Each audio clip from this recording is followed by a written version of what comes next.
Toast to that spectacular dinner. Thank you. I'm going to throw away my chef's cap and apron once and for all. More coffee? You obviously have heard that the way to a man's heart is through his stomach. Napoleon said that. No, he said an army marches on its stomach. It sounds like him. I've been very still, and yet you're nervous. Why? See, it was a light meal. Can't we keep the conversation light? Yeah, but you seem like you're 1,000 miles away tonight. Why is that? Maybe I was thinking of other dinners I'd cooked for someone else. See, it's a lovely night. Can we go for a walk? Anne, tell me about your marriage.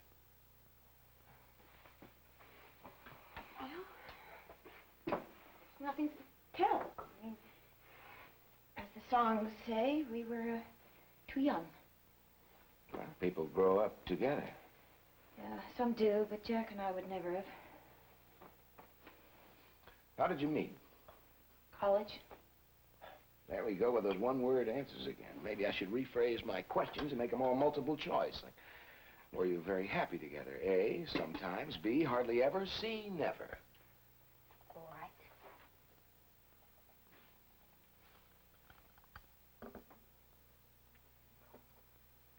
We met in college. I needed someone strong to lean on. Jack Howard looked strong. Joke was, he was looking for a strong woman to lean on. And so you leaned on each other and the marriage collapsed. That's right. Oh, you know the whole story. It's not an uncommon one.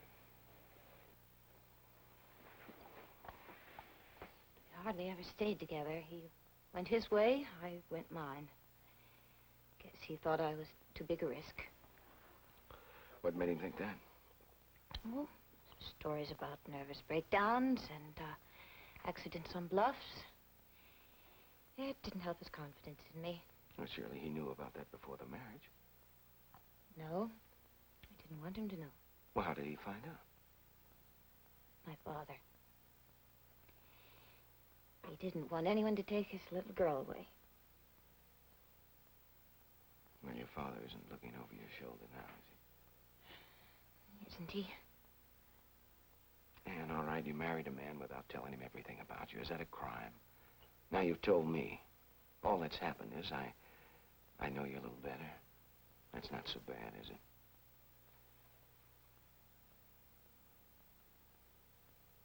No, Mike. It's very reassuring. Now, shall we go take our walk? Not back to the bluff, huh?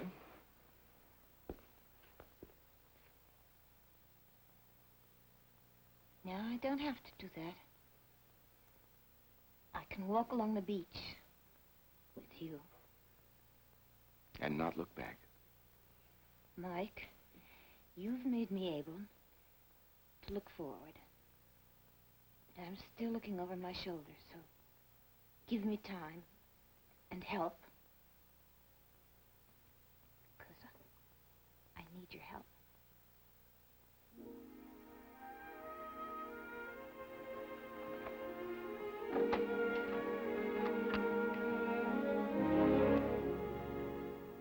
You were a perfect hostess this evening. Thank you. You know how sometimes when something is happening to you, you swear it's happened before? Mm-hmm. Well, I had that feeling tonight when I was talking to my mother. About what? The birds and bees in my family tree. When I was a kid, I used to ask her about my father all the time. Who he was, where he was, what he was like. Mother wouldn't talk about him. First it used to upset me, but then I went around feeling pretty sly because I knew something nobody else knew. Oh, except Mother and Mr. Peyton. I used to revel in the thought that someday we'd tell the world. And I couldn't wait to see the look on everybody's face, especially Rodney's. When they found out that I was really Martin Peyton's son. But that day never came.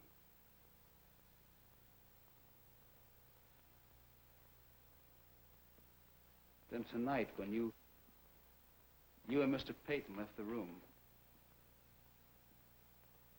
I felt that my mother was finally going to tell me. The old man was in my house. He'd accepted me. Everything was just right.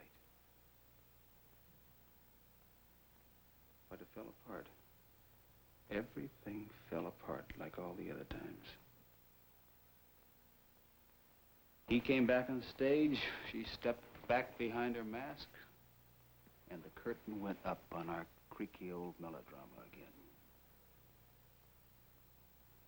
I've been looking into a wrong rock. Martin Peyton.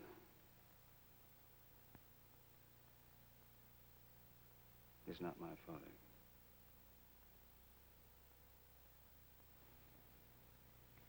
What makes you so sure? There's kind of a desperation in the way my mother's been trying to get close to me lately. Why now? Why after all these years? It has something to do with Ann Howard. She was only here that summer for a little while. She left right after the accident. I know, Betty. But I know my mother. When she says she doesn't remember anything about Ann Howard, she's lying.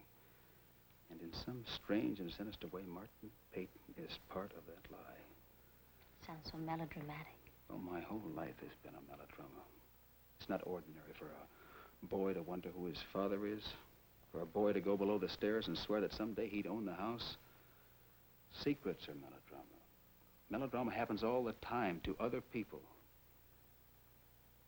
Well, every instinct in me tells me that that's what's happening to me right now. I have got to find out what they're hiding from me.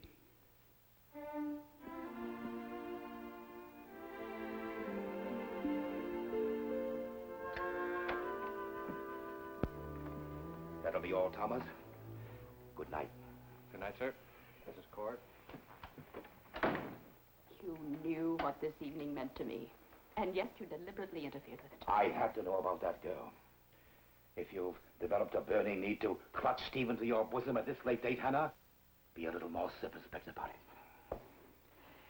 Things certainly have changed, haven't they, Martin? We're not allies anymore. Of course we're allies. All I did tonight was to try to stop you from making a fool of yourself. I've been a fool ever since the day Anne and Stephen were born. I need him, Martin. I need Stephen. You need other things too, Hannah. It wouldn't be wise of you to forget that.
Preview from the continuing story of Peyton Place.